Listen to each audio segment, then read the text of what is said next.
Bueno, vamos a continuar entonces donde nos habíamos quedado. Recuerden, habíamos terminado de contestar esa pregunta que era un ejercicio y a su vez una pregunta que había que responder choice. ¿Está? Así que esto fue lo último que hicimos hasta hace un ratito y de paso contestamos en un choice que esta solución era levemente hiperosmótica o levemente hipertónica. ¿Está? Vamos a pasar entonces al ejercicio siguiente, el ejercicio número 16, que me dice lo siguiente. Se tienen 4 soluciones de las cuales no se conocen sus concentraciones ni su composición. Si en esas 4 soluciones se colocan glóbulos rojos y se produce en 10 segundos un edema celular, es decir, un esferocito, visto al microscopio, es posible que esa solución sea. ¿Qué les parece? Entonces, se colocó entonces 4 soluciones. En esas 4 se colocó glóbulo rojo, el glóbulo rojo se hinchó. ¿Está? ¿Cuál de esas soluciones podría ser? Cloruro de sodio, 200 milimoles litro de solución. Urea, 500 milimoles litro. Cloruro de sodio al 1%. Dextrosa al 5%. ¿Qué les parece? ¿Cuál de esas soluciones puede llegar a provocar entonces un edema celular, o sea, un esferocito? Dicho de otra manera, ¿cuál de estas soluciones es hipotónica? ¿Qué les parece? Empecemos por el principio. Cloruro de sodio, 200 milimoles litro. Recuerden, todo lo que sea por debajo de 300 milimoles litro es una solución hipotónica. Entonces, la solución de cloruro de sodio, 200 milimoles litro, es hiposmótica y se comporta como hipotónica. Así que en esa solución va a entrar agua a la célula. Urea, 500 milimoles litro de solución. Recuerden que la urea está diciendo ahí, al tener 500 milimoles litro, es una solución hiperosmótica, pero después se va a comportar como hipotónica. ¿Está? Así que también podría ser la correcta. Cloruro de sodio al 1%. Recuerden que todo lo que sea mayor al 0,9% ya es hiperosmótico. ¿Está? Así que hipertónico. Así que la opción C, que es cloruro de sodio al 1%, en realidad me va a deshidratar al glóbulo rojo, no lo va a edematizar, no se va a hinchar. Y después glucosa al 5%. Dice en 10 segundos. La glucosa, para convertirse en hipotónica, tarda más de 30 minutos en volverse hipotónica. Así que no puede ser la opción correcta. Así que la opción correcta está entre la A y la B. ¿Por qué el profe consideró la opción A si ambas son hipotónicas? Porque recuerden que si tienen que elegir, las dos son hipotónicas. Pero les pregunto, de los solutos, ¿cuál es el que ejerce mayor presión osmótica? ¿Cuál es el soluto que más arrastra agua? ¿El sodio o la urea? Porque ustedes están pensando, bueno, la urea también, si bien es hiperosmótica, acá se va a convertir en hipotónica. Bueno, pero ¿cuál de las dos generará más arrastre de agua? Obvio que el sodio. Sabemos que el sodio y la glucosa arrastran mucha agua. ¿Por qué la glucosa no la puse como opción correcta? Y porque pasaron 10 segundos. Para que la glucosa sea hipotónica, tiene que pasar más tiempo, más de 30 minutos. ¿Está? A ver. Perfecto, justo Thais me dice el sodio. Así que puede ser la A o puede ser la B. ¿Por qué elegimos la A? Y porque el sodio, obvio que arrastra más agua que la urea, siempre. ¿Está? Por su coeficiente de reflexión. ¿No? Fíjense que hoy en la ecuación de Van Hoff vimos algo parecido. ¿Está? Perfecto. Vamos entonces con el próximo ejercicio que dice: se necesita aumentar la presión arterial de una persona que perdió 1 litro de sangre en un accidente de tránsito. Como no se tiene sangre para transfundirlo, se podría utilizar una de las siguientes soluciones. ¿Qué les parece? ¿Cuál de estas elegirían ustedes? ¿Cloruro de sodio al 0,5%? ¿Cloruro de sodio 200 milimoles litro? ¿Cloruro de sodio 300 milimoles litro? ¿O urea 300 milimoles litro? ¿Qué les parece? Creo que ya lo habíamos discutido, ¿no es cierto? Así que, por lo tanto, fíjense, ¿cuál es la opción que elegirían ustedes? ¿Qué les parece? Analicemos. Cloruro de sodio al 0,5% es hipotónica. Así que ni bien yo le transfunda, le coloque esa solución al paciente, el agua va a ingresar a la célula y yo necesito aumentar la presión arterial, o sea, que el agua se quede en el plasma. Lo que yo le voy a inyectar al paciente, necesito que se quede en el plasma para poder aumentar la presión que tiene esa sangre. Cloruro de sodio 200 miliosmoles litros, también es hipotónica, así que ni bien yo le ponga al paciente, se va a ir al intracelular y yo quiero que quede en el plasma, porque le falta sangre al paciente. Cloruro de sodio 300 miliosmoles litros, puede ser. Urea 300 miliosmoles litros, puede ser. ¿Cuál de las dos elegirían? ¿La C o la D? ¿Cloruro de sodio o urea? Obviamente es lo mismo que discutimos recién. Elegiríamos cloruro de sodio, porque el sodio genera mayor presión osmótica, arrastra más agua que la urea. Así que elegiríamos el cloruro de sodio. Perfecto, Ruth me dice que es la opción C. Exactamente, es la que vamos a elegir. Esto sería la solución fisiológica. Cloruro de sodio con una osmolaridad de 300 miliosmoles litros es el suero, o sea, solución fisiológica o cloruro de sodio al 0,9%. Es exactamente lo mismo. ¿Está? Esperen que me hicieron una preguntita, parece. Dice, la pregunta dice lo siguiente. A María, de 66 años, se le administra, dice, a María de 66 años se le administra, a ver, esperen que le aumento de tamaño para leer. A María de 66 años se le administra una gran cantidad de una solución que provoca lisis de los eritrocitos, por un claro error. Lo más probable es que la solución sea, opción A, urea 300 milimoles, manitol 300 milimoles, cloruro de sodio 150 milimoles, manitol 350 milimoles. ¿Qué les parece? Por empezar, todo está en milimoles. Les pregunto a ustedes, a ver si me pueden contestar. Vamos con la opción A. Urea, 300 milimoles. ¿Cuánto serían miliosmoles? 300 milimoles. Si lo pasan a miliosmol, ¿cuánto sería? ¿Seguiría siendo 300? ¿Multiplican por algún otro número? ¿Qué les parece? Urea 300. Para pasar a osmol, ¿en qué número se va a convertir? ¿O sigue siendo 300? ¿Qué les parece? Y ahí ese es el resultado que ustedes tienen que analizar. Entonces, vuelvo a repetir, a unas pacientes se le inyectó una solución que le provoca lisis, o sea, se ve que los glóbulos rojos aumentan su tamaño y explotan, ¿no es cierto? Opción A, ¿podría ser urea 300 milimolar? Si pasan a miliosmol, recuerden, la urea es un soluto no disociable, así que para pasar a miliosmol seguiría siendo 300, así que urea 300 milimol es lo mismo que 300 miliosmol, o sea, isosmótica. Esa sería una. Vamos con la que sigue. Dice, manitol 300 milimoles. El manitol hace lo mismo que la glucosa. ¿Por qué se tendrían que acordar esto? Esto se tendrían que acordar ustedes porque el manitol es un diurético. El manitol es un diurético, tiene el mismo mecanismo que la glucosa. ¿Está? Después dice, esperen que vuelvo a leer, que lo cerré. Dice, cloruro de sodio, 150 milimoles por litro.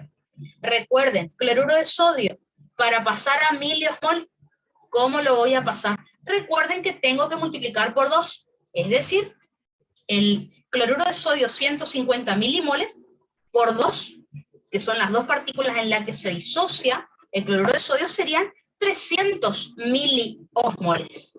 Y 300 miliosmoles isotónica, así que opción C, que es cloruro de sodio 50 milimolar, no puede ser la correcta, porque es isotónica. Manitol 350 milimolar, la opción D dice manitol 350 milimolar. Está el manitol, para pasar a miliosmol, lo tengo que multiplicar por 1 nomás, porque es igual que la glucosa. ¿Está? Es decir, genera presión osmótica igual que la glucosa, exactamente igual. ¿Está? Así que la opción Y la pregunta dice, Thais dice, ¿el manitol también ejerce presión osmótica? Sí, pero les aclaro, el manitol es igual que la glucosa, es un hidrato de carbono. Piensen, ¿se acuerdan cuánto tiempo tarda la glucosa en ser hipotónica? Tarda más de 30 minutos. Y lo que está diciendo acá en el problema es que se le inyectó una solución y ya le provocó la lisis. Así que, ¿cuál sería la opción correcta? La urea. Para mí es la urea, no sé cuál consideró el profe, para mí. El manitol, opción B manitol, opción D manitol no puede ser, porque eso tarda mucho en convertirse en hipotónica. Así que la lisis la vamos a observar como muy tarde, digamos. Después, la opción C no puede ser porque el cloruro de sodio 150 milimolar, al pasar a miliosmoles, me da 300, y eso es isotónica, y eso no va a provocar lisis. Así que yo digo que es la A. No sé cuál dice el profe. A ver, si tienen la respuesta, yo les... Ah, el profe considera la A. Sí, yo también considero la A. Exacto. ¿Por qué? ¿Se acuerdan? La urea tiene un coeficiente de reflexión de 0. Inmediatamente yo le coloco al paciente la urea se vuelve hipotónica. Entra a la célula, se vuelve hipotónica y ahí, la célula se hincha y se lisa. ¿Podría ser el manitol? Podría ser, pero tardaría tiempo. Y acá, por lo que se lee, es algo rápido que se observó enseguida, digamos. ¿Está? ¿Entienden por qué? Pero quiero que presten atención a que eso está en milimoles. Por favor, multipliquen por la cantidad de partículas que tiene que ser. En el caso de glucosa, bueno, acá está manitol, que es parecido. Manitol, glucosa o urea se multiplica por 1 y ahí analizan cómo está su osmolaridad, su toxicidad. Aquí en el caso del cloruro de sodio, recuerden que se multiplica por 2 para pasar a osmol. ¿Se entendió entonces esa pregunta? Yo no me acuerdo si está acá, pero bueno, si estaba acá ya la... ¿ya? Así que en renal vamos a ver que el manitol es un hidrato de carbono, no lo tenemos en el cuerpo, se extrae de una planta, es un hidrato de carbono vegetal, así que imagínense que en renal es un diurético. ¿Por qué? Porque al paciente yo le inyecto manitol, el manitol se orina y arrastra agua. Así que es por eso, digamos. Así que sería la urea, es la opción correcta. A ver, fíjense el ejercicio 18, dice, 1 litro de solución salina isotónica fue inyectada vía intravenosa a una mujer de 70 kilogramos. O sea, solución salina isotónica, ¿a qué se refiere? Cloruro de sodio al 0,9%, lógicamente. Asumiendo que la inyección no genera efectos significativos en la presión hidrostática capilar, luego de 15 minutos ocurrirá. Y ahí están las opciones. Les aclaro algo. Fíjense que dice la frase, asumiendo que la inyección no genera efectos significativos sobre la presión hidrostática capilar. ¿Qué significa eso? Es un término de cardio, pero bueno, lo que está diciendo es que no va a generar edema, o sea, que no va a salir líquido hacia el intersticio. Eso es lo que está intentando decir. Entonces, luego de 15 minutos, ¿qué ocurrirá si yo le inyecto 900 mililitros de suero a una mujer? ¿Ah? Dice, aumenta en más de 900 mililitros el agua intersticial, aumenta en más de 900 mililitros, casi 1 litro, el plasma, aumenta en más de 900 mililitros el intracelular, aumenta en más de 900 mililitros el extracelular. ¿Qué les parece? Fíjense, hay una aclaración acá. Yo le inyecto a la paciente estos 900 mililitros en plasma. El profe luego me aclara que esto no va a generar salida de líquido al intersticio, o sea, no va a haber edema. Así que por lógica, si no va a haber edema, el líquido no va a pasar al intersticio, va a quedar en el plasma. Así que la opción correcta es que aumente el plasma. ¿Está? Así que acá es como que mezcló un poquito de primerera con un poquito de cardio, porque recuerden que la presión hidrostática capilar es una fuerza de Starling, ¿está? Que si aumenta mucho me genera edema, ¿está? Genera salida de agua al intersticio. Acá me está diciendo que no va a hacer eso. Entonces, ¿dónde queda toda esa solución que yo le inyecté a la paciente? En el plasma. ¿Está? El LIC no va a aumentar. ¿Por qué? Porque recuerden que es isotónica. La solución isotónica no genera entrada de agua al célula, así que el LIC no aumenta. Y aumento del LEC, del agua extracelular, en realidad no aumenta todo el agua extracelular, solo aumenta el plasma, no el intersticio, que también es extracelular. Así que esa sería la opción correcto. ¿No? Pregunta rara también, ténganlo en cuenta.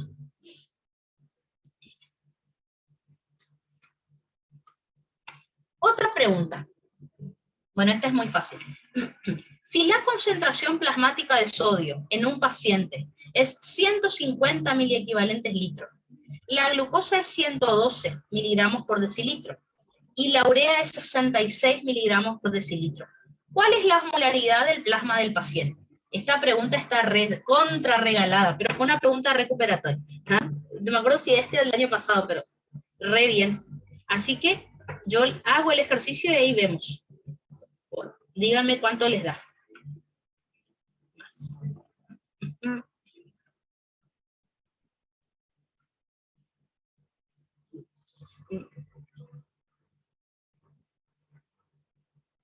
Ajá.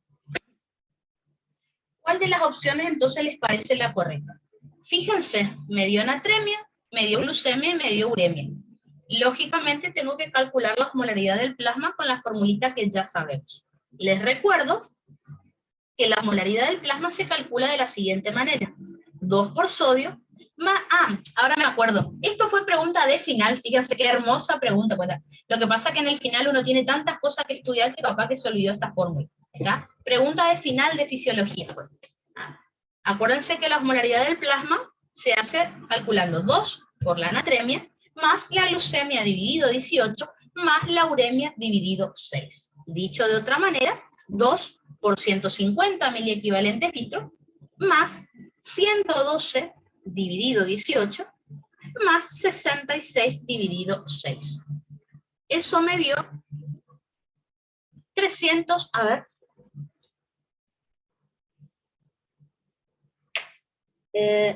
Ruth me dice que puede ser la B, a ver, sí, 317,22 exactamente es lo que da. Perfecto, exactamente. Esperen que está muy grande mi chat. Perfecto, ¿tá? La B, exactamente. 317 es lo que me da, ¿tá?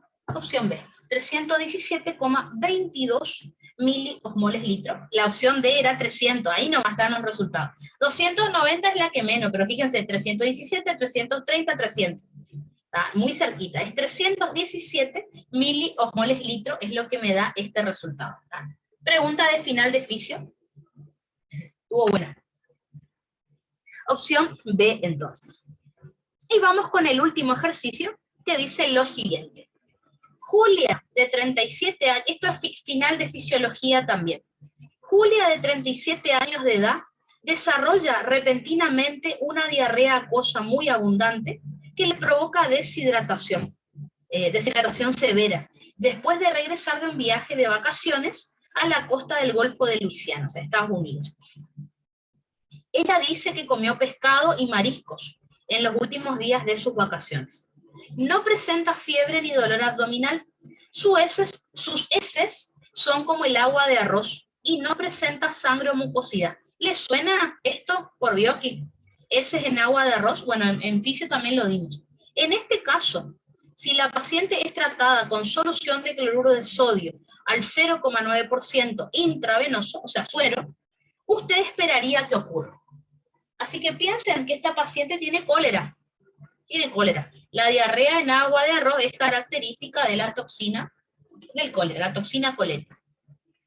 Es raro que en Estados Unidos seguramente comió o tomó agua que no estaba en buenas condiciones y ahí se desarrolló la enfermedad. ¿Está? Entonces dice, está re deshidratada, así que le dimos cloruro de sodio al 0,9%, dice acá. Usted esperaría que ocurra. Opción A, aumento del LEC sin cambios en el LIC. Opción B, aumento del LIC, pero no del LEC. Opción C, aumento de plasma, pero no del líquido intersticial ni del líquido intracelular. Opción D, aumento del LEC y del LIC proporcionalmente. Piensen en el cuadrito que dimos de una solución isotónica. ¿Qué es lo que hace la solución? No está preguntando la diarrea, por eso tengan cuidado. Si yo le inyecto al paciente suero, ¿qué le va a pasar? Aumenta el LEC y el LIC, aumenta el LEC, pero no aumenta el LIC, y esas son las opciones. ¿Qué les parece? Empecemos por el principio. Si le inyecto una solución de estas que es isotónica a un paciente, ¿qué va a pasar con el LEC? El LEC aumenta. Ahora, veamos cuál de las opciones tiene que el LEC aumenta. Dice, aumento del LEC, bueno, acá está, opción A puede ser, aumento del LIC, pero no del LEC. Bueno, acá dice que no aumenta el LEC, así que opción B no puede ser.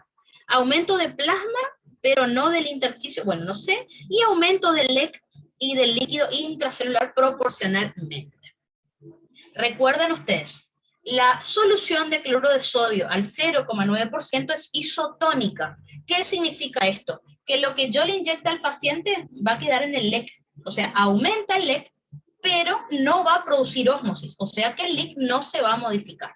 Así que aumenta el LEC sin cambios en el LIC. Esa es la correcta. Al ser isotónica, todo lo que yo inyecto se va a quedar en el LEC, porque al ser isotónica no provoca ósmosis, así que no va a entrar agua a la célula, ni va a perder agua a esa célula.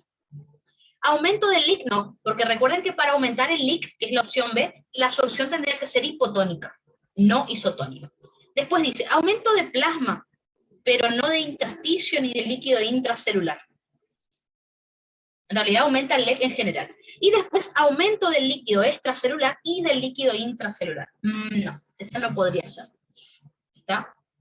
Para que aumente el LEC y el LIC al mismo tiempo tendría que ser una hipotónica, que me aumenta primero el LEC y luego el LIC. ¿No? Así que la opción A vendría a ser la correcta. Pregunta de final de Fisher. Perfecto, entonces. Creo que esto, ahí está. Entonces, con esto les termino de quemar la cabeza. ¿Qué hora es? Re bien, ¿está? Con esto entonces terminamos todo el repaso. Obviamente, ustedes dirán, uy, qué difíciles todas las preguntas. A propósito, elegí las más difíciles para que ustedes vean las más difíciles. Después van a ver un montón de preguntas más que yo tengo, que algunas son revoludas, que el profe también las pregunta. Así como hace preguntas difíciles, algunas que son re pavas, que ustedes van a mirar y van a decir, ay, qué pavada esto, y completan re rápido. ¿Está? Para repasar, elegí las más difíciles, así ven cómo lo tendrían que pensar. ¿Está? Así que vamos a hacer un descanso mental, no es recreo. ¿A qué me refiero con esto? Que el tema que tenemos que ver ahora es como muy teórico, digamos, no hay mucho que pensar, sino más que nada repasar algunas cositas. Entonces, la buena noticia de esto es que van a matar dos pájaros de un tiro. ¿Por qué? Porque este tema también entra en neurología. Acuérdense que neuro no entra en las eras, pero sí en el final. Así que buena noticia, lo que van a aprender hoy, más otras cositas más, después les voy a enseñar en neuro. Pero esto en principio, para neuro, en las bolillas también lo tienen que saber. Así que lo estudian ahora y después para cuando estemos más cerca del final, le pegamos un repaso. ¿Ah? Entonces, vamos a comenzar con un tema nuevo, que es potencial de acción. ¿Ah?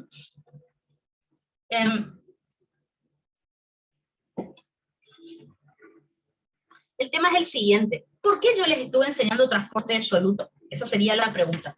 Justamente porque dijimos que el transporte de solutos me permitía,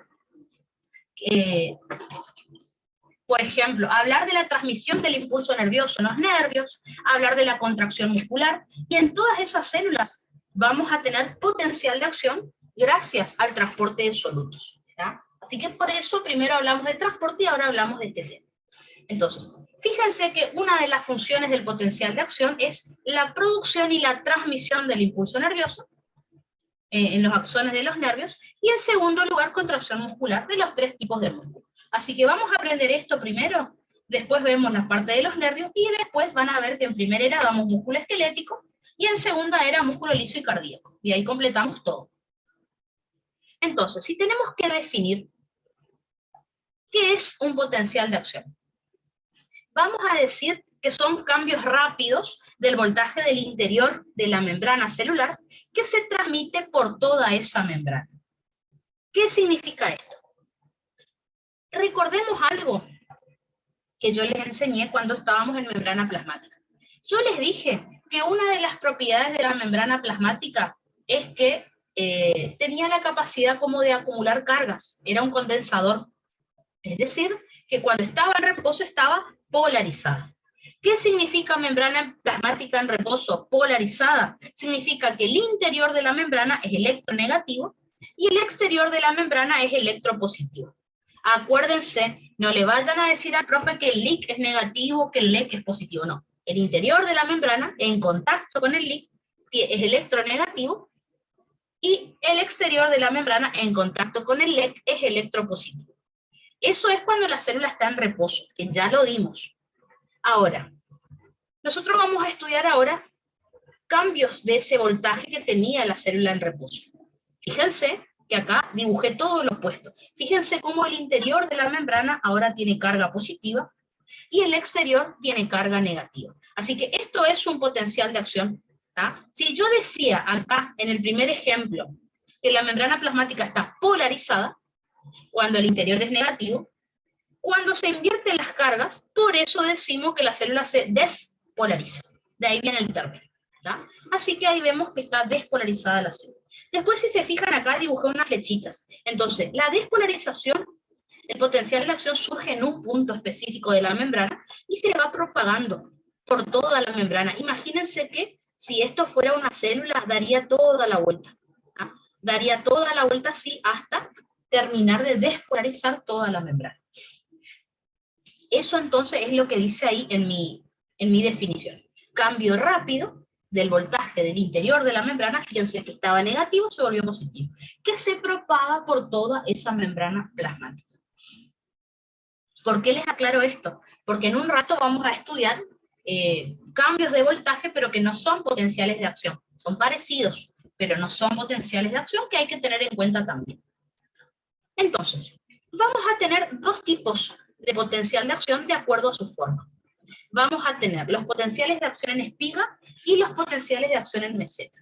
Estos son los que van a estar estudiando todo este mes y medio, digamos, que estemos en física. Fíjense, el potencial de acción en espiga se llama así por esta forma que tiene como alargada, como si fuera una espiga de trigo. Bueno, la forma que le encontraron. ¿Dónde vamos a encontrar este tipo de potenciales de acción? En los nervios, específicamente axones y dendritas, en el músculo estriado esquelético, en el músculo liso y en el sistema de conducción del corazón. Estoy hablando del nódulo sinusal, del nódulo auriculoventricular.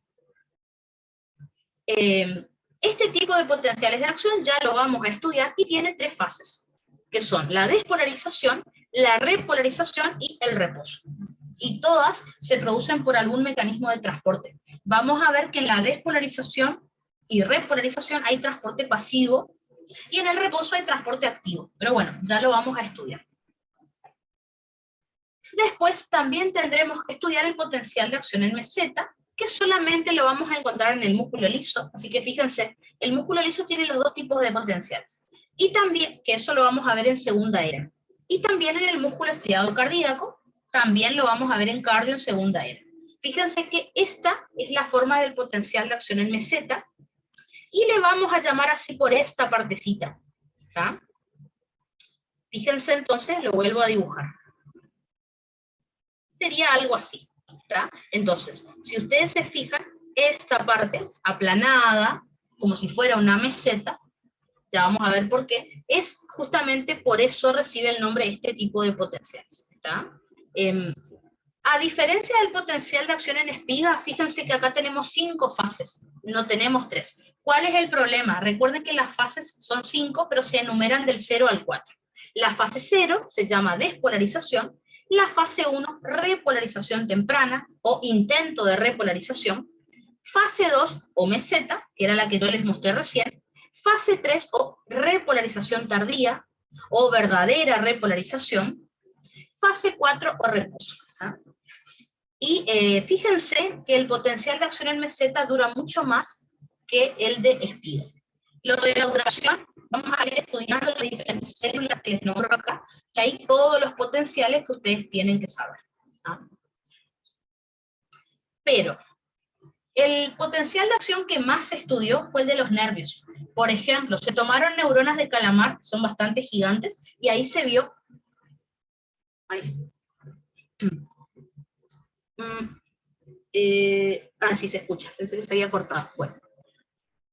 Entonces, El potencial de acción que más se estudió es el potencial de acción nervioso. Así que vamos a empezar por ahí, ¿no?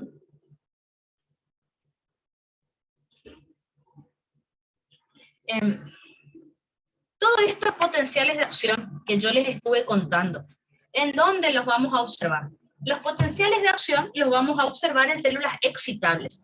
Recuerden que es un término que ustedes ya lo conocen por la primera clase que tuvimos de fisio.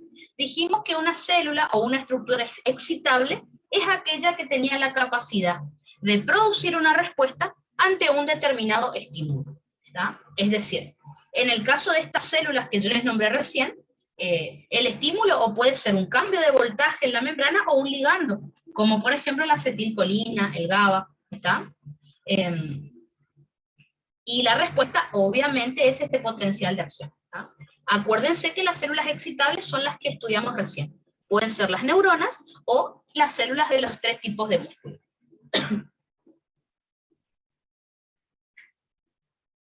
Así que, antes de comenzar a estudiar el potencial de acción nervioso, tenemos que hacer como un pequeño repaso de las generalidades del sistema nervioso. Como les dije, acá en primera se estudia un poquito por arriba el tema, y después en neuro el profe le mete con todo. Así que en neuro vamos a volver a repasar esto, y ahí les voy a agregar más cosas, ¿no?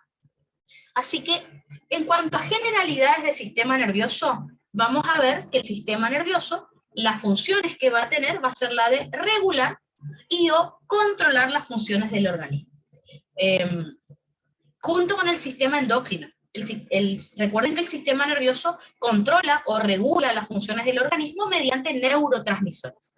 En cambio, el sistema endocrino regula o controla las funciones del organismo por hormonas endócrinas o neuroendocrinas, generalmente. Acuérdense que el tejido nervioso habíamos estudiado cuando vimos los niveles de organización del cuerpo humano. Recuerden que el tejido nervioso va a estar formado por células, no tiene tejido conectivo, así que estas células van a ser las neuronas, por un lado, que son las unidades fundamentales del sistema nervioso, pero también las células de la glía, ¿está? Les hablo un poquito por arriba de las células de la glía y después nos metemos derechito a estudiar neuronas. En el caso de las células de la glía, recuerden que vamos a tener los microcitos o microglía que se encuentran ubicados en el sistema nervioso central y son macrófagos. Así que ustedes ya saben que como todo macrófago realiza fagocitosis de partículas extrañas. Otra de las células de la glía que vamos a tener son las células ependimarias, o también llamada ependimoglía, que también se encuentran en el sistema nervioso central, y la función es, en primer lugar, de revestimiento. Por ejemplo, ¿se acuerdan el conducto del epéndimo que está en el centro de la médula espinal? Bueno, todo eso está revestido por células ependimarias. Lo mismo más arriba en el encéfalo. Pero cuando estemos en neuro, vamos a ver que también sintetizan una muy pequeña cantidad de líquido cefalorraquídeo. Así que ya vamos a estudiar eso en neuro. Otra de las células van a ser los astrocitos, o también llamada astroglía, que también se encuentra en el sistema nervioso central, y una de sus funciones va a ser la de sostener a las neuronas. Porque como les dije, en el sistema nervioso no tenemos tejido conectivo para que funcione como parénquima o como estroma, ¿no? Así que los astrocitos mantienen como fijas las neuronas. Y también recuerden que forman la barrera hematoencefálica, ¿no? Ya vamos a estudiar esto en neuro, ¿no? La barrera hematoencefálica, si recuerdan por histología, va a estar formada por los pies chupadores de los astrocitos, que eran son parecidos como a terminales sinápticos, pero bueno, entonces si ustedes tienen un capilar, los astrocitos están rodeando el capilar cerebral para evitar que sustancias tóxicas pasen hacia las neuronas. Lógicamente, como ustedes saben por bioquímica, hay algunas sustancias que pueden pasar igual hacia las neuronas. ¿Se acuerdan la bilirrubina indirecta? La bilirrubina indirecta, cuando está muy en exceso, y como es liposoluble, atraviesa la barrera hematoencefálica y me provoca daño. Ya vamos a estudiar ese daño que puede provocar, que es el kernicterus, ¿tá? Lo vamos a estudiar en segunda era, cuando veamos eritroblastosis fetal, ¿tá? perdón, enfermedad hemolítica del recién nacido, ¿no? Sí, o eritrolactosis fetal.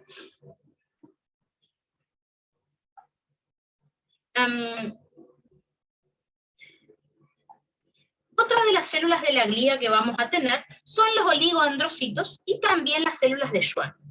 Los oligodendrocitos u oligodendroglía y las células de Schwann, ambos, la función que tienen es formar las vainas de mielina de los nervios. ¿Cuál va a ser la diferencia? Que los oligodendrocitos forman las vainas de mielina de los nervios del sistema nervioso central y las células de Schwann forman las vainas de mielina de los nervios del sistema nervioso periférico. Esa sería la única diferencia. Una cosa que tienen que recordar respecto a esto es que las vainas de mielina van a estar formadas por diferentes fosfolípidos, como por ejemplo la esfingosina, la esfingomielina, ganglios cerebrósidos, que son los que el profe pone en su apunte. Y la función que tiene la mielina, recuerden que es aislar eléctricamente a los nervios. Acuérdense que ni bien nosotros estudiemos todos generalidades y estudiemos potencial de acción, vamos a tener que ver cómo se conduce el impulso nervioso a través de estos nervios. Por eso la vaina de mielina es como fundamental. Entonces, ¿qué es lo que les estoy mostrando acá en este dibujito? Les estoy mostrando un nervio en un corte longitudinal, es decir, a lo largo, y un corte transversal, es decir, horizontal.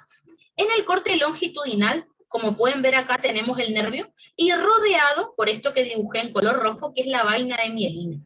O sea, es esta célula de Schwann o este oligodendrocito que está dando varias vueltas al nervio para aislarlo eléctricamente. Obviamente, cada cierto tramo se interrumpe la vaina de mielina porque termina una célula, por ejemplo, una célula de Schwann y comienza la que sigue. Así que recuerden, el espacio que hay entre dos vainas de mielina se llama nódulo de Rampier. Ya vamos a estudiar que en estos nódulos es donde ocurre el potencial de acción, no en la vaina de mielina. Y fíjense, acá está lo que les decía, en el corte transversal se ve en el centro del nervio rodeado de varias capas, como si fuera una espiral, de varias capas de mielina que forman estas células. Célula de Schwann o oligodendrocito. Ya vamos a volver a este tema para hablar del impulso nervioso, cómo se transmite por los axones.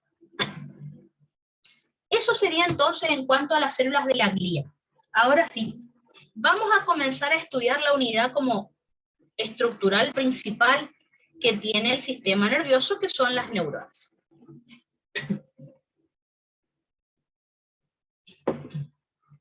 Las neuronas, entonces, recuerden que van a ser las unidades funcionales del sistema nervioso. Son las unidades fundamentales. ¿Qué características tienen? Vamos a ver que son células excitables, como dijimos hace un rato. Producen una respuesta ante un determinado estímulo. Tenemos en el cuerpo aproximadamente 1.000 millones de neuronas, y recuerden que la mayoría de las neuronas no se regeneran, porque no tienen mucha capacidad de mitosis. Así que tengan en cuenta que si por alguna sustancia tóxica, alcohol, drogas o hipoxia, se mueren neuronas, estas ya no se pueden recuperar. Son reemplazadas por tejido por otras células de la glía en la zona. Ahora, cuando estemos en neuro, ya llegando al final, van a ver que algunos nervios del sistema nervioso periférico sí se pueden regenerar. Pero fíjense lo que estoy diciendo. Las neuronas completas no. ¿A qué me refiero con esto? Acá tienen el dibujito de una neurona. Si yo destruyo el soma neuronal, que es donde está el núcleo, donde está la parte metabólica de la neurona, esa neurona ya no se regenera más. Ahora, vamos a estudiar en neuro que, por ejemplo, me voy un poquito más abajo. Si el nervio se corta acá, vamos a ver que toda esta zona que está distal a la lesión desaparece y empieza a crecer el nervio de vuelta. ¿Tá? Eso se observa solo en sistema nervioso periférico, pero bueno, no en central. Pero bueno, entonces, si el profe les pregunta, ¿una neurona se puede regenerar? Si se destruye el soma, no. Ahora, un axón de una neurona sí se puede regenerar. pero en neuro les explico bien cómo es el proceso porque es un poco complejo. ¿Tá? El proceso se llama degeneración waleriana y después regeneración axonal. Primero se degenera la parte que se lesionó y luego crece un nuevo nervio, digamos. ¿Ah? Pero después lo vemos a eso. Entonces, acá tienen una neurona, el dibujo lo deben conocer re bien porque lo vieron en histología. Acuérdense que es una alfa-motoneurona del asta anterior de la médula espinal. Es una neurona, fíjense, estrellada. Y en esta neurona vamos a marcar las partes. Vamos a tener que diferenciar el soma neuronal de las prolongaciones de la neurona. Recuerden que el soma neuronal, que acá lo marcamos, también se puede llamar cuerpo o pericardio neuronal. Y acuérdense, como ya les dije, que es la porción metabólica de la neurona. ¿Por qué? Porque ahí está el núcleo y ahí están las organelas. ¿No? Como por ejemplo las mitocondrias, que se van a encargar de sintetizar ATP para que esta neurona tenga energía. El retículo endoplásmico rugoso. Recuerden que el retículo endoplásmico rugoso acá va a estar rodeando al núcleo como si fuera un granulado, digamos, ¿tá? Como un granulado basófilo en el citoplasma, pero que está alrededor del núcleo. A este granulado basófilo que ustedes ven al microscopio óptico se le llama cuerpos de Nissl. Y bueno, como todo retículo endoplásmico rugoso, se va a encargar de sintetizar proteínas. Obviamente tenemos el complejo de Golgi y tenemos el citoesqueleto, que en el caso del soma, el citoesqueleto está formado por filamentos intermedios, microtúbulos y microfilamentos. Les digo esto porque tenemos que diferenciar del terminal sináptico que tiene, del axón, que tiene otros tipos de citoesqueleto. Entonces, ¿cuál va a ser la función del soma neuronal? La función va a ser la producción de energía, ¿tá? Obviamente por las mitocondrias. También se puede encargar de sintetizar sustratos para formar los neurotransmisores o directamente sintetizar neurotransmisores. Entonces, hay algo que el profe seguro les habrá comentado. La mayoría de los neurotransmisores se sintetizan en el terminal sináptico. Entonces, ¿qué es lo que suele ocurrir? El soma sintetiza el sustrato. Por ejemplo, acetil-CoA y colina. Esa acetil-CoA y colina viajan al terminal sináptico y ahí se sintetiza recién la acetilcolina, por ejemplo. Eso es lo más común, que el soma sintetiza el sustrato y en el terminal se sintetiza el neurotransmisor finalmente. En cambio, hay algunos ejemplos en donde el neurotransmisor ya se sintetiza en el soma y luego se transporta hacia el terminal. Por ejemplo, es el caso del GABA. El GABA es un neurotransmisor y directamente se sintetiza ya en el soma y luego va al terminal sináptico. Una aclaración que tenemos que hacer por lo que estamos estudiando. El soma resulta que no tiene potencial de acción. Y esto es pregunta de bolillero de final también. En el bolillero del final hay un tema que dice explicar los diferentes tipos de potenciales nerviosos. No dice potenciales de acción, dice explicar los diferentes tipos de potenciales nerviosos. Y uno queda pensando, dice, pero los nervios tienen potencial de acción en espiga. Bueno, el soma neuronal no tiene potencial de acción. Tiene algo parecido, pero que no es potencial de acción, que son los potenciales electrotónicos, que los tenemos que charlar en un rato, ¿ya? O mañana de último. ¿Está? ¿Cuáles son los potenciales electrotónicos? Tenemos los PEPs y los PIPs. No se preocupen si no se acuerdan la sigla, porque ya la vamos a estudiar. PEPs significa potencial excitatorio postsináptico. PIPs significa potencial inhibitorio postsináptico. ¿Ah? De última, anótenlo así como está, y la próxima lo estudiamos, sin problema. Otra cosa, cuando nosotros estudiamos potencial de acción de los nervios, vamos a ver que para que ocurra un potencial de acción tenemos que partir desde un potencial de membrana en reposo. Yo ya les había comentado que los potenciales de membrana en reposo en los nervios suelen ser de menos 90 milivoltios. Bueno, en el soma tampoco es así. Entonces, el soma neuronal no tiene potencial de acción, tiene potencial electrotónico, que tendremos que ver la diferencia. Su potencial de membrana en reposo no es de menos 90, Fíjense que es de menos 65 milivoltios y no tiene potencial umbral, que sí tenemos en los axones, por ejemplo. Así que vamos a tener que diferenciar bien estas cuestiones. Eso ya les aclaro. Por otro lado, aparte del soma, tenemos que estudiar las prolongaciones, es decir, dendrita y axón. En el caso de la dendrita, acuérdense que es la porción sensitiva de la neurona. Una de las características es que una neurona puede tener dendrita o no, o sea que no es imprescindible. Si es que tiene dendrita, puede tener una, puede tener muchas, así que puede que una neurona no tenga dendrita, que tenga una, que tenga un montón, miles. ¿Cuál va a ser la función que van a tener las dendritas? Captación de estímulos. ¿Por qué? Si ustedes se acuerdan por neurología, para rendir el final, digamos, en los extremos de las dendritas es donde están los receptores sensitivos. ¿Ah? Les adelanto, por ejemplo, si yo agarro y toco esta calculadora, yo con la punta de mis dedos puedo percibir la forma, la superficie, hasta la temperatura que tiene este objeto. ¿Está? ¿Por qué? Porque en los pulpejos de mis dedos tengo estructuras que sirven para captar estímulos, táctiles en este caso. O puedo percibir que el agua de este vaso está fría, porque tengo receptores en mis manos que captan temperatura. Bueno, conectado con esos receptores sensitivos hay una dendrita que va a transmitir el impulso nervioso. Vamos por algo que ustedes conocen más, varoreceptores arteriales. ¿Ah? Los varoreceptores captan los cambios de presión arterial. Bueno, y el impulso nervioso luego viaja por una dendrita. Así que a eso nos estamos refiriendo. Los estímulos, como yo les dije, que podemos captar y que luego van a ser transmitidos por estas dendritas, pueden ser estímulos externos, como les mostré recién, puede ser la luz que entra a mi retina, el olor que, de algún alimento, por ejemplo, que es captado por los receptores del bulbo olfatorio, la temperatura, por ejemplo, que es captada por receptores que tenemos en la piel, el sonido, ¿ah? Que es captado por el oído, o pueden ser estímulos internos, como por ejemplo la presión o la rotación que está teniendo una articulación, la tensión de los músculos, si estoy haciendo fuerza, la presión arterial, la osmolaridad.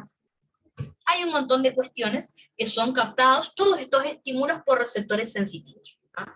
Recuerden, ya vamos a ver el neuro. Los receptores sensitivos sirven para captar un montón de estímulos diferentes. Tenemos los varoreceptores, quimioreceptores, receptores de temperatura, receptores de dolor. Hay una gran familia de receptores que ya vamos a estudiar. Una vez que se capta este estímulo por los receptores sensitivos, se genera un impulso nervioso que se transmite justamente por estas dendritas. El impulso nervioso se va a transmitir desde la periferia hacia el soma de la neurona, como les dibujé acá. ¿Vieron acá que les puse flechitas? ¿Ah? Fíjense, acá tenemos las dendritas y ven cómo todos los impulsos nerviosos llegan hacia el soma. Eso sería lo más importante, desde afuera hacia el soma.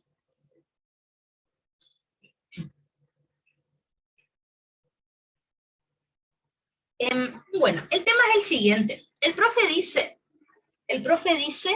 que las dendritas tampoco tienen potencial de acción, sino que tienen potenciales electrotónicos. Y la verdad es que hay una gran discusión con respecto a esto. ¿Por qué? Porque algunos autores dicen que sí tienen potenciales de acción y otros dicen que no. Así que lo que dice el profe es que no, pero ahí estamos en duda, hay peleas sobre este tema. De que estamos seguros es que el soma no tiene potencial de acción y que el axón sí tiene. Y la dendrita está ahí la pelea. A ver qué. Yo digo que sí tiene, pero bueno, ese es otro tema.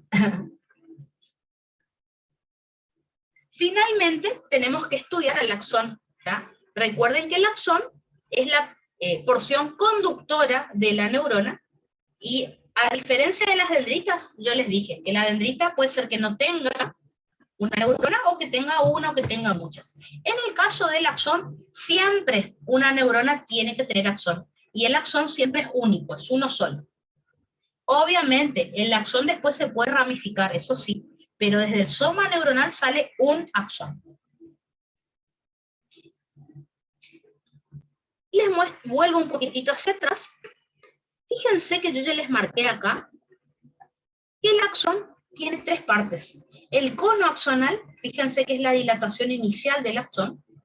El axón propiamente dicho, o fibra axonal, que es lo que forma los nervios, y el terminal sináptico, que sirve, bueno, para liberar algún neurotransmisor. Esas serían entonces las partes que tiene mi axón.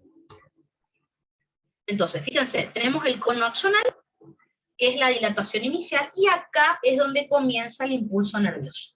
La pregunta de examen: ¿en qué parte de la neurona es donde más canales de sodio hay y por lo tanto donde se iniciaría el potencial de acción?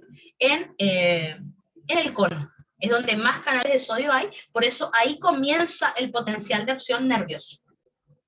Y después se va propagando, obviamente, por todo el resto del axón. Pregunta de examen también: ¿en qué parte de la neurona hay menos canales de sodio? En las vainas de mielina. Como yo les dije anteriormente, en la altura donde están las vainas de mielina, yo les dije que no hay potencial de acción. ¿Por qué? Bueno, porque justamente la mielina aísla eléctricamente al nervio. Y de paso, no hay tantos canales de sodio ahí. Así que en las vainas de mielina no hay prácticamente canales de sodio. En el soma neuronal también hay muy poquitos. Donde más hay es en el cono. Acá. Luego del cono axonal, fíjense que tenemos la fibra axonal, o también llamado axón propiamente dicho. ¿Cuál va a ser la función de esta fibra axonal o del axón propiamente dicho? Una vez que el potencial de acción nace en el cono, se va a transmitir por todo el resto del axón. Así que la función de la fibra es transmitir o conducir el impulso nervioso. Y cuidado, porque acá hay palabras que el profe le gusta usar. ¿En qué sentido se transmite el impulso nervioso? En sentido ortodrómico, o también llamado anterógrado. ¿Qué significa en sentido ortodrómico o anterógrado? Que se transmite desde el cono hacia el terminal sináptico o botón sináptico. Eso es ortodrómico. Y el tipo de señal sensitiva que viaja de esa manera es una señal, el tipo de señal que viaja es motora o eferente. ¿Para qué otra cosa puede servir la fibra axonal? No solo para conducir el impulso nervioso por la membrana, sino que por el citoplasma de ese axón pueden viajar sustratos que luego en el terminal sináptico se van a convertir en neurotransmisores, o los propios neurotransmisores que ya fueron sintetizados en el soma. Estos sustratos o estos neurotransmisores van a ser transportados, yo me imagino siempre que es por filamentos que hacen esto, como si fueran olas, citoesqueleto que se contrae y que va impulsando a los sustratos o a los neurotransmisores. Si ustedes se fijan en el soma neuronal, teníamos microfilamentos, filamentos intermedios y microtúbulos. En cambio, en el axón tenemos kinesina o cinesina, que es el filamento que al profe más le gusta nombrar, neurotúbulos y microtúbulos. Estos son los que se van a contraer y van a ir empujando, digamos, a los sustratos o a los neurotransmisores hacia el terminal sináptico. Y acá hay un tema que nosotros vamos a estudiar en músculo esquelético, en medio que las últimas clases de primer era. Hay algunas sustancias que pueden viajar desde el terminal sináptico hacia el cono, o sea, al revés de lo que yo les dije. Fíjense que yo acá les dije que lo habitual es que el viaje del impulso nervioso sea en sentido ortodrómico o anterógrado, del cono hacia el terminal. Bueno, en algunas situaciones puede ocurrir al revés, que la transmisión de una determinada sustancia sea en sentido antidrómico o retrógrado, o sea, desde el terminal sináptico hacia el cono, hacia el soma. Esto ocurre en patologías, como en las del virus del herpes y en la toxina tetánica. Esto es lo que nosotros tenemos que estudiar. ¿Por qué? Porque vamos a tener que, en músculo esquelético, explicarle al profe cómo hace la toxina tetánica para que justamente el paciente tenga tetania, tenga esas contracciones tan potentes que provoca esta toxina. Recuerden que obviamente nosotros justamente cada 10 años más o menos nos vacunamos con la antitetánica, justamente para no tener esta infección. Pero bueno, ya lo vamos a estudiar en músculo esquelético. Así que les pongo un ejemplo para que entiendan.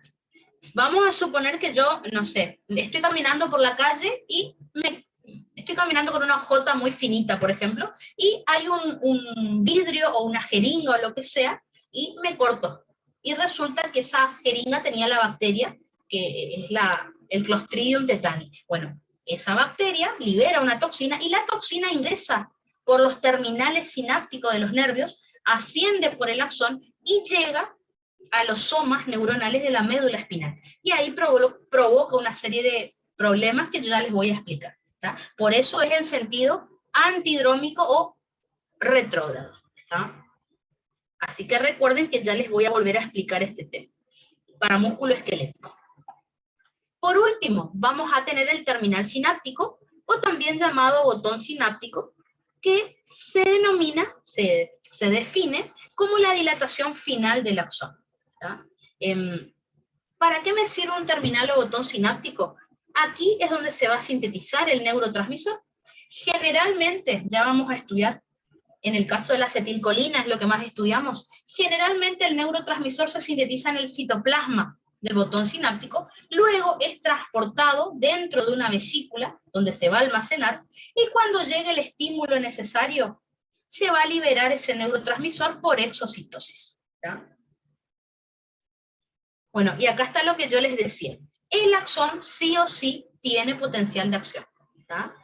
Para tener potencial de acción tenemos que considerar que su potencial de membrana en reposo es de menos 90 milivoltios y su potencial umbral es de menos 60 a menos 70 milivoltios.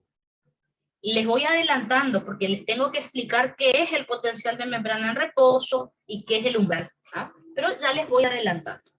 Así que, solo para comparar, fíjense que el soma, su potencial de membrana en reposo no es tan negativo. No es menos 90, es menos 65 y no tiene umbral. Y el axón sí. ¿No? Eso sería entonces en cuanto a la estructura de una neurona. ¿No? Vamos a estudiar ahora cómo se clasifican las neuronas. Yo recuerdo que en histología, por ejemplo, nos hacían estudiar la clasificación de neuronas de acuerdo a su forma. No nos interesa eso a nosotros. Yo les voy a enseñar, por ejemplo, había neuronas que tenían forma piramidal, otras estrelladas, otras de grano y así no. A nosotros eso no nos interesa. Pero sí les voy a enseñar 3 clasificaciones. ¿No? Una de las clasificaciones de neuronas es de acuerdo al número de prolongaciones que tienen. ¿Tá? En ese caso, podemos clasificar a las neuronas en monopolares, o también llamadas unipolares, bipolares y multipolares.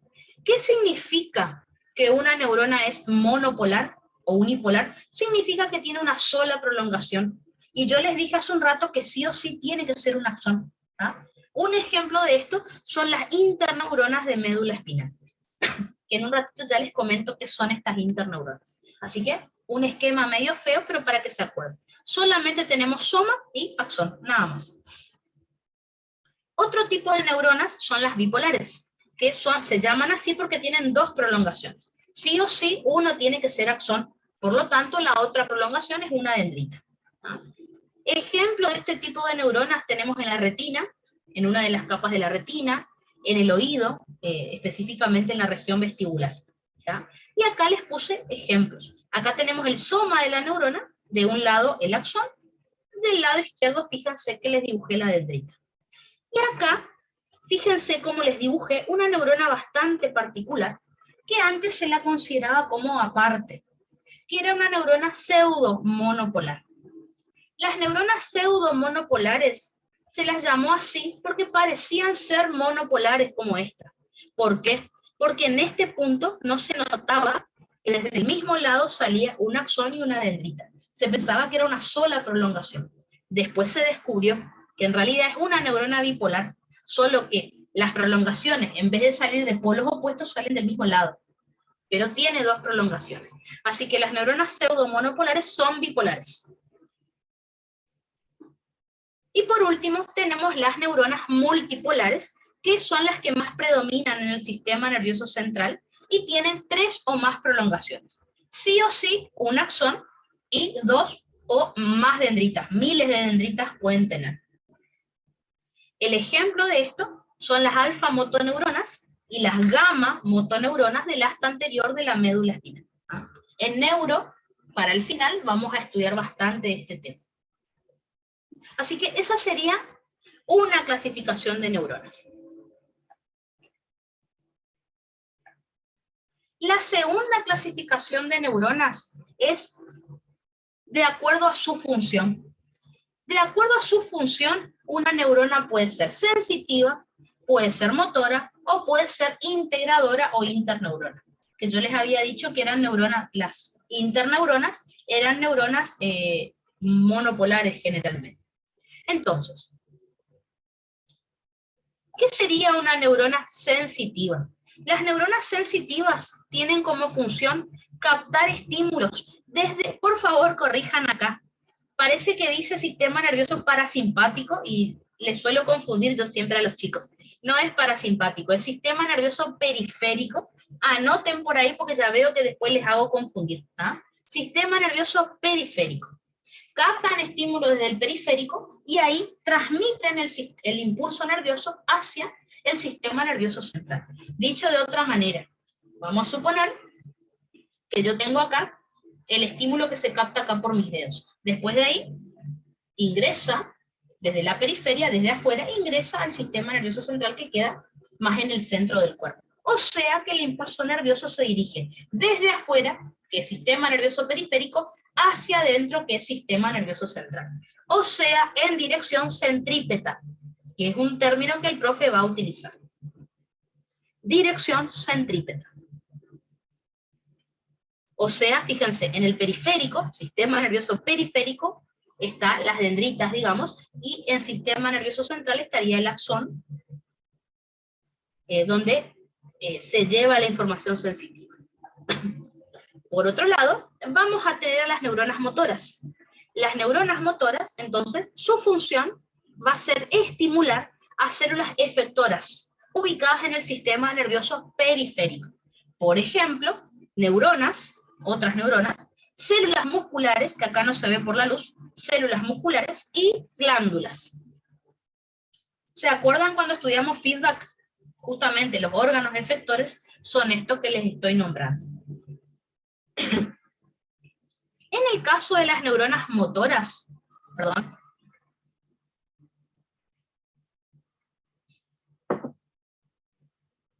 en el caso de las neuronas motoras, el impulso nervioso se va a transmitir desde sistema nervioso central hacia sistema nervioso periférico, o sea, desde adentro hacia afuera, o sea, en dirección centrífuga. Así que les hice más o menos el mismo esquemita, donde el terminal sináptico está para el periférico y lo que es dendrita está hacia el sistema nervioso central. Por último, vamos a tener a las neuronas integradoras o interneuronas, que su función es comunicar a las neuronas sensitivas y a las neuronas motoras. Las neuronas integradoras o interneuronas siempre se ubican en el sistema nervioso central. Para que entiendan esto, acá está el ejemplo perfecto. Esto también les va a servir para neuro, porque el profe en el final, en el bolillero del final, les pide que ustedes expliquen un arco reflejo. En el final de diciembre no tomó bolillero, pero a varios de los chicos les tocó explicar arco reflejo. O por ejemplo, les comento, cuando a una persona ¿vieron los martillitos de reflejos? El martillito que a veces, no sé, le golpeamos al paciente acá para ver si tiene reflejos, o se le golpea en la rodilla. Bueno, esos reflejos ya vamos a estudiar, que están evaluando esto que el arco reflejo este que les voy a explicar ahora. Pasa que en neuro lo vamos a ver más fino nada más. Entonces, vamos a poner un ejemplo. Acá tengo un músculo esquelético que estaría representando el sistema nervioso periférico, ¿no es cierto? Y acá tengo la médula espinal.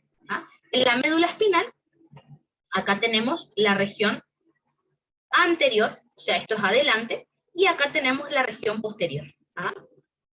Uy, esta sería entonces la parte de atrás. ¿Ah? Entonces, parte anterior y parte posterior. Obviamente hice un corte horizontal para que ustedes lo vean. Entonces, yo les había hablado de neuronas sensitivas. Las neuronas sensitivas, en sus extremos, recuerden que tienen receptores sensitivos que captan algún estímulo. Por ejemplo, el cambio de la tensión del músculo.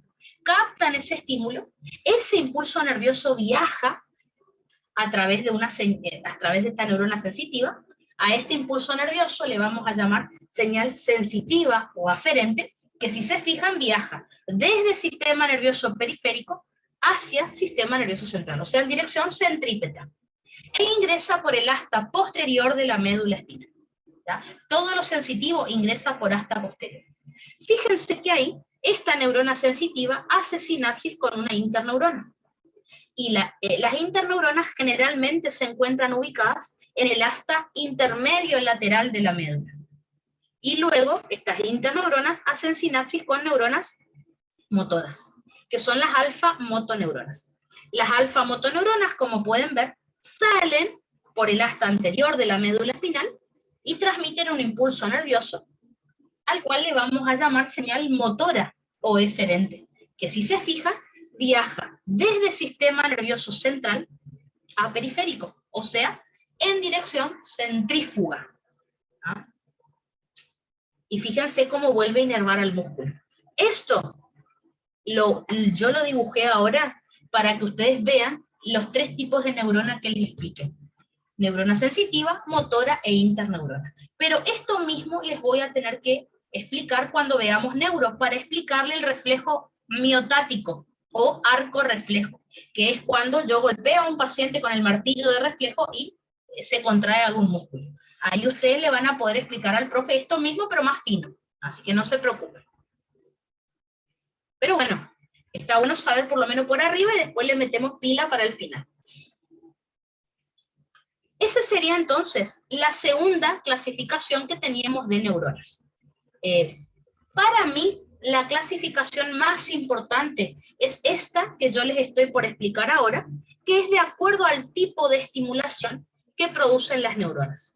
De acuerdo al tipo de estímulo que produce una neurona, la podemos clasificar en neurona estimuladora y en neurona inhibidora.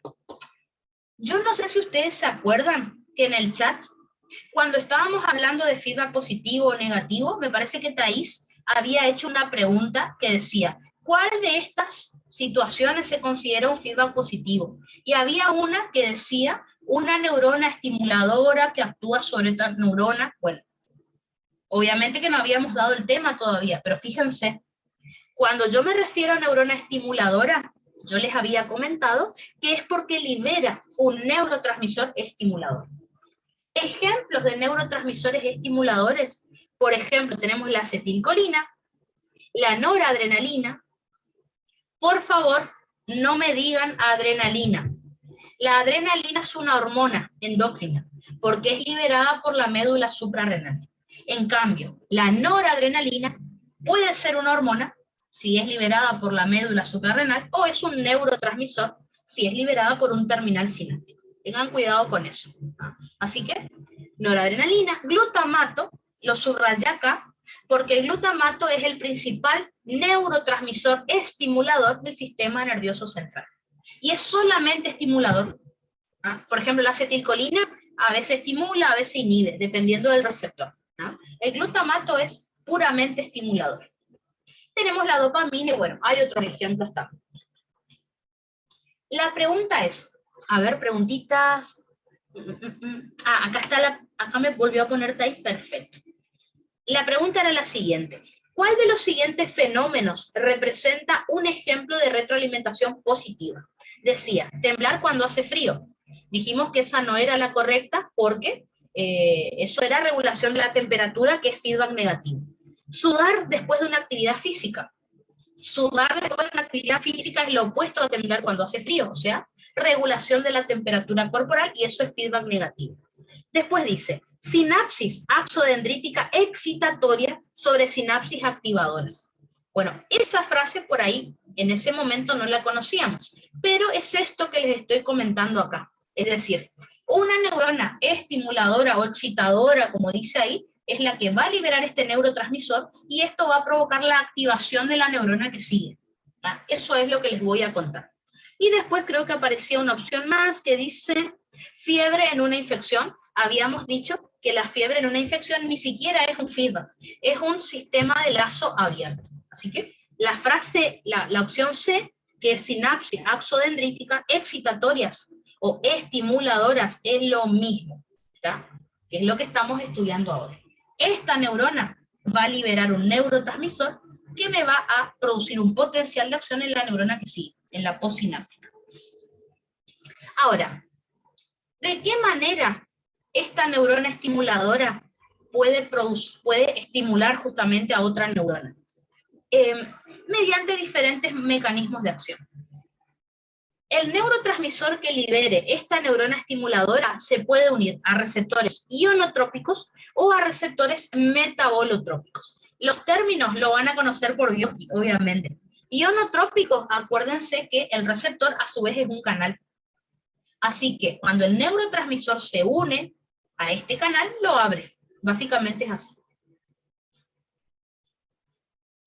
¿Qué podría provocar este neurotransmisor al unirse a estos receptores? Abrir canales. Por ejemplo, canales de sodio o canales de calcio. ¿Por qué digo canales de sodio o de calcio? Porque tanto el sodio como el calcio son cationes y también entran a la célula. Al entrar a la célula, hace que el interior de la membrana gane carga positiva, que es lo que yo quiero para despolarizar, o sea, para estimular a una célula. ¿Tá? Ya vamos a hablar bien del tema, pero es por eso. Les comento, fíjense, solo para ver lo que hablamos al inicio. ¿Se acuerdan acá cuando empezamos a hablar de potencial de acción? Para que la célula inicie su potencial, tiene que haber un cambio de cargas, o sea, el interior de la membrana se tiene que volver positivo. Y si entra sodio o entra calcio, eso es lo que va a ocurrir. El interior de la membrana va a ganar carga positiva. Ejemplo de neurotransmisores que actúen sobre receptores ionotrópicos. Estoy hablando de los receptores nicotínicos de acetilcolina, que recuerden ustedes que están en el músculo estriado esquelético. Pero también, cuando estudiamos simpático y parasimpático, en neuro se encuentran en somas neuronales del sistema simpático y parasimpático. ¿Ah? Interesante, ya lo vamos a estudiar. Por otro lado, los neurotransmisores estimuladores pueden actuar sobre receptores metabolotrópicos. ¿Qué significa esto? Que producen una respuesta biológica. O sea, no abren un canal, sino que se produce una respuesta biológica intracelular. Por ejemplo, pueden ser receptores asociados a proteínas GS, las cuales ustedes recuerden que estimulan a la adenilato ciclasa y me aumenta el AMP cíclico, que sería el segundo mensajero, para realizar la actividad intracelular. O puede ser un receptor asociado a proteína GQ, el cual estimula a la fosfolipasa C, y recuerden que la fosfolipasa C sintetiza diacilglicerol e inositol trifosfato. Esos son los segundos mensajeros en ese caso. ¿Ah? A ver, espérenme 2 segundos, quiero saber si acá tengo los mecanismos. Ah, no, bueno. Ahora vemos. Ya les voy a mostrar.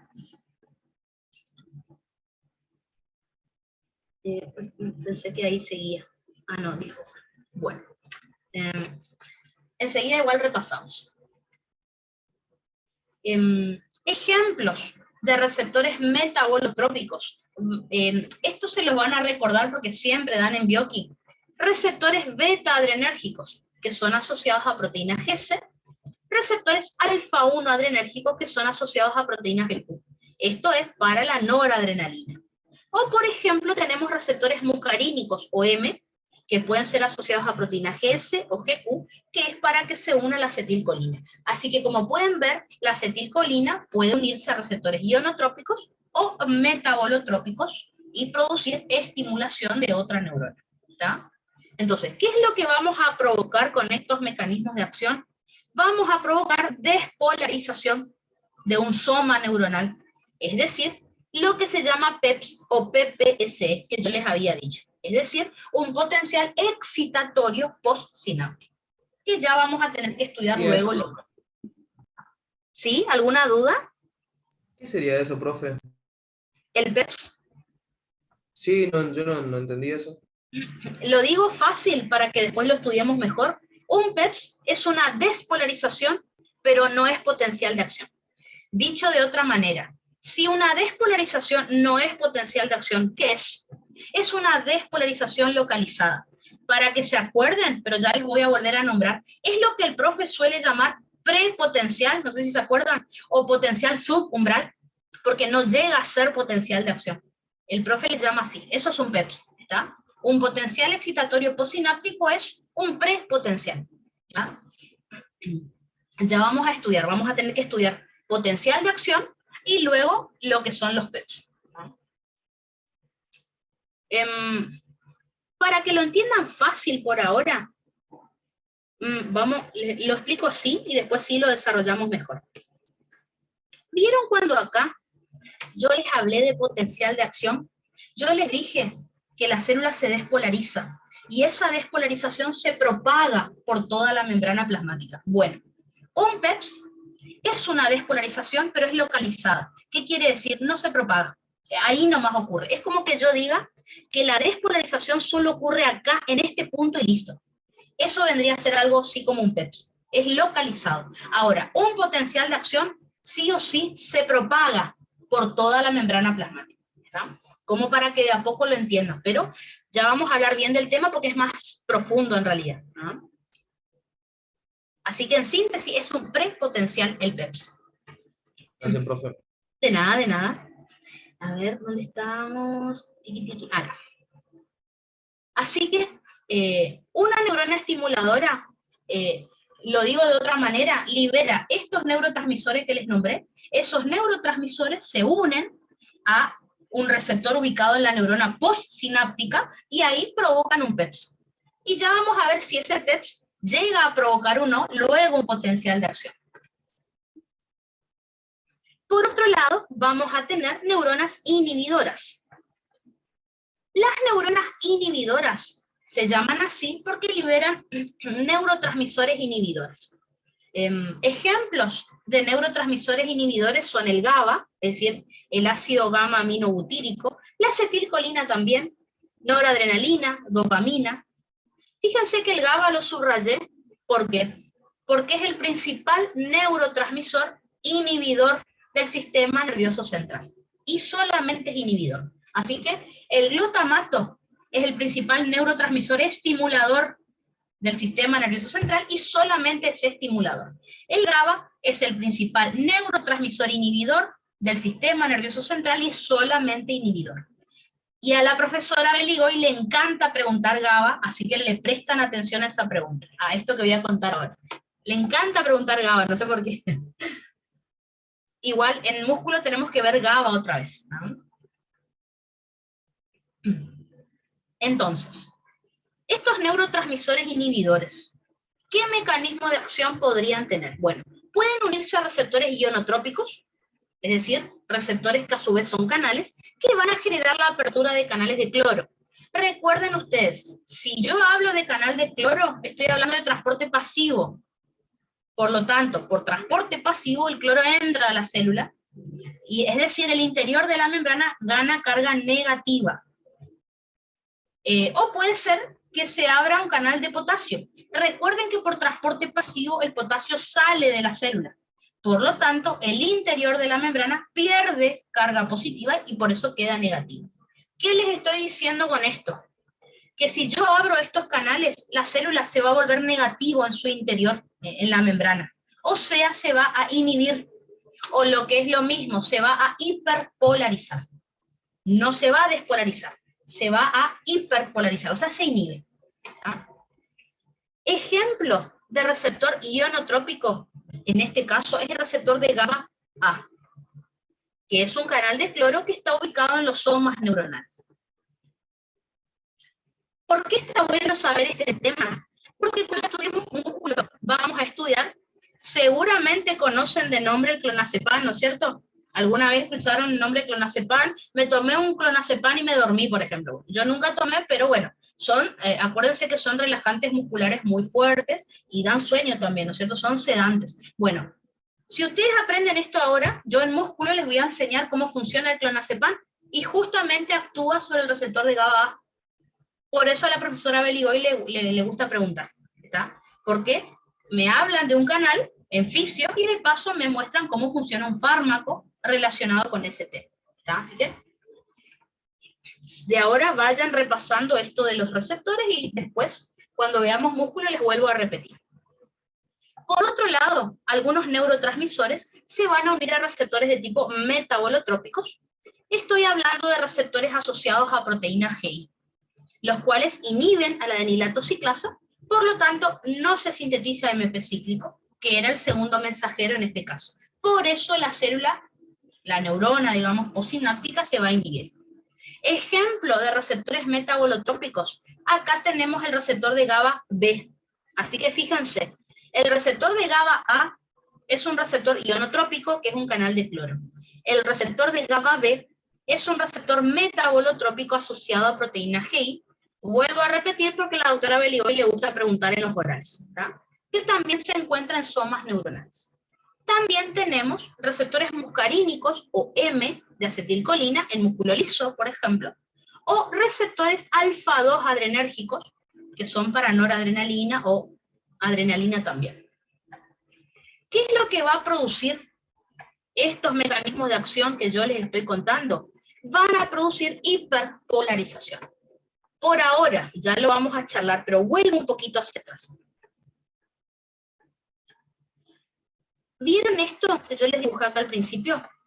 Miren acá. La membrana plasmática en su interior está polarizada. ¿Qué significa? Que el interior es negativo. Bueno, ¿saben lo que provocan esas neuronas inhibidoras que les conté recién? Que el interior de la membrana se vuelva más negativo todavía. Imagínense que si una neurona, su interior, yo lo vuelvo más negativo de lo que ya estaba, la recontra inhibo, porque se le va a dificultar mucho poder realizar el potencial de acción. Así que una hiperpolarización es eso. El voltaje en el interior de la membrana se vuelve más negativo que lo habitual, ¿tá? ¿Cómo se llama a esta hiperpolarización que van a provocar estas neuronas inhibidoras? Se llama PIPS. ¿Ah? Entonces, recuerda, una neurona estimuladora provoca un PEPS, potencial excitatorio postsináptico, que dijimos que es una despolarización localizada, un prepotencial.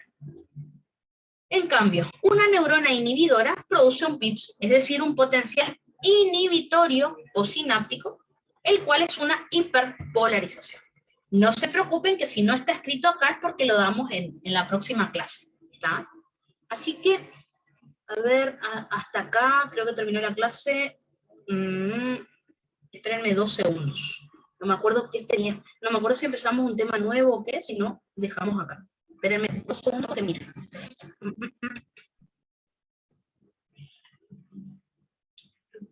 Esto ya dimos. Clase 6 sería. Clase 7 ya sería entonces. Acá está. Bueno, esto era. Ya que estamos, nos queda un tiempito, así que les muestro, ya lo conocen por Bioque, así que no es muy complicado lo que les voy a mostrar. Acá.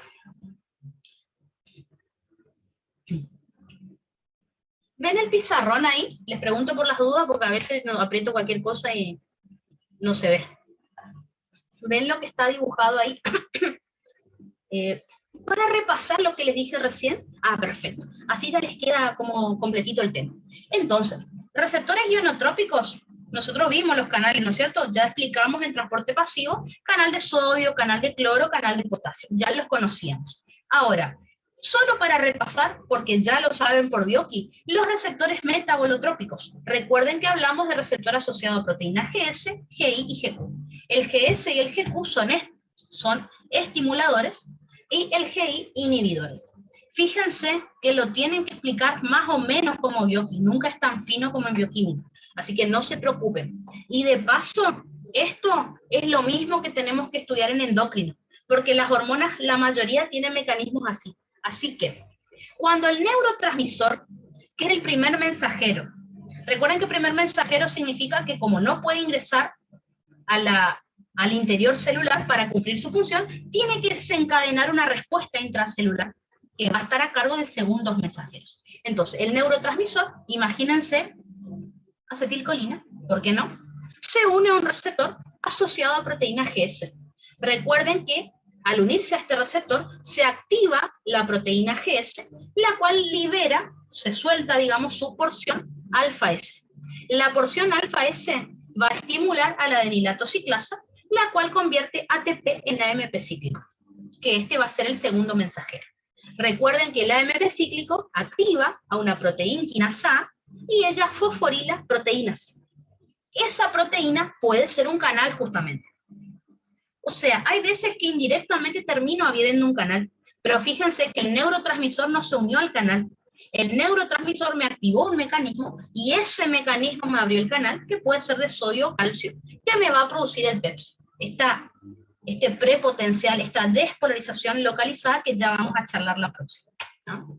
Ahora, esto producía entonces una neurona estimuladora, un PEPS. ¿Qué pasa si estamos en el caso de una neurona inhibidora? Recuerden que la neurona inhibidora va a liberar un neurotransmisor, por ejemplo el GABA.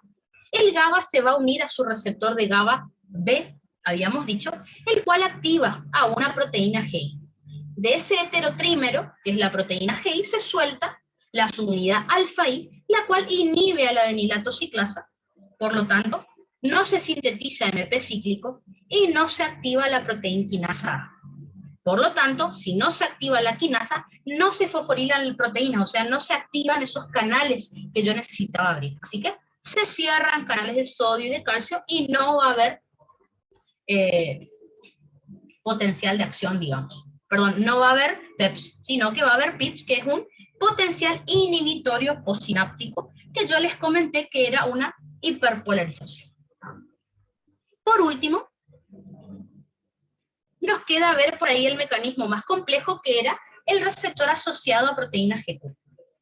Recuerden, este mecanismo lo producían neurotransmisores estimuladores, o sea, liberados por neuronas estimuladoras. El neurotransmisor entonces se une al receptor asociado a proteína GQ, este heterotrímero libera su subunidad alfa-Q, la cual estimula la fosfolipasa C. Recuerden que la fosfolipasa C toma un fosfolípido de la membrana, que es el fosfatidilinositol difosfato, y lo convierte en diacilglicerol e inositol trifosfato, que son segundos mensajeros. ¿Tá? ¿Qué es lo que va a hacer el inositol trifosfato? El inositol trifosfato me va a abrir, la verdad que lo puse mal acá, directamente acá, esto hace. ¿Tá? Lo puse como muy arriba. El inositol trifosfato me abre ese canal de calcio que yo tengo acá, en el retículo endoplásmico liso. ¿Saben cómo se llama este canal de calcio? Se llama receptor de inositol trifosfato, o sea, IP3R. Les pongo ahí en el chat por las dudas, que no sé por qué me olvidé de escribir. Ese canal de calcio que yo les estoy comentando se llama, que no puedo abrir el chat, ahí está, IP3R. Ahí tienen en el chat, es bastante fácil igual el nombre. IP3R significa receptor de inositol trifosfato, que es un canal de calcio. Así que, una vez que se abre este canal de calcio, el calcio sale hacia el citoplasma de esta célula, se une a la calmodulina, se forma el complejo calcio-calmodulina, y ahí esto me activa una quinasa dependiente de calcio-calmodulina. Como toda quinasa, ustedes saben que fosforilan proteínas, que seguramente esas proteínas son canales que me van a producir el PEPS. Lo bueno que tiene esto es que esta misma explicación la vamos a ver en segunda era en músculo liso también, así que está bueno, ¿no? Pero bueno, por otro lado tenemos el diacilglicerol, que es otro segundo mensajero, el cual me puede activar a la proteína quinasa C, que lo mismo que la quinasa dependiente de calcio-calmodulina, me va a fosforilar canales y los va a abrir para producir el PEPS. Finalmente, el diacilglicerol, recuerden que se puede translocar, se puede dirigir al núcleo para activar el ADN, que se convierta en ARN mensajero, El ARN mensajero, recuerden que sale del núcleo y se convierte en proteínas en el retículo endoplásmico rugoso. ¿Ah? Así que, en síntesis, el diacilglicerol estimula la síntesis proteica, que seguramente son más canales para producir este PEPS. ¿Está? Así que, todo lo que les nombré de neurona estimuladora e inhibidora, de paso, fíjense, le pegan un repaso a los mecanismos de acción, porque en un oral está bueno, y más si están con la doctora Beligoy, que le cuenten algo de Bioqui. ¿Ah? No es tan fino como Bioqui, pero está buena la idea. ¿Ah? Perfecto. Vamos a quedarnos ahí entonces, así, igual sí, son menos 10, re bien. Vamos a dejar hasta ahí, y entonces en la próxima clase vamos a hablar de neurotransmisores, y ahí sí ya vamos a empezar a hablar de potencial de acción, y de PEPs y de PIPs, que es lo que ustedes están queriendo saber también. ¿Estamos entonces?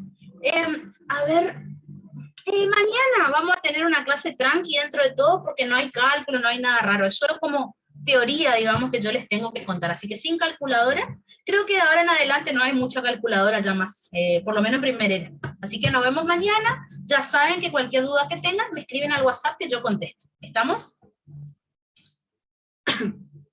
Chao, hasta luego, profe. Chaucito, chao, chao. Chao, chao.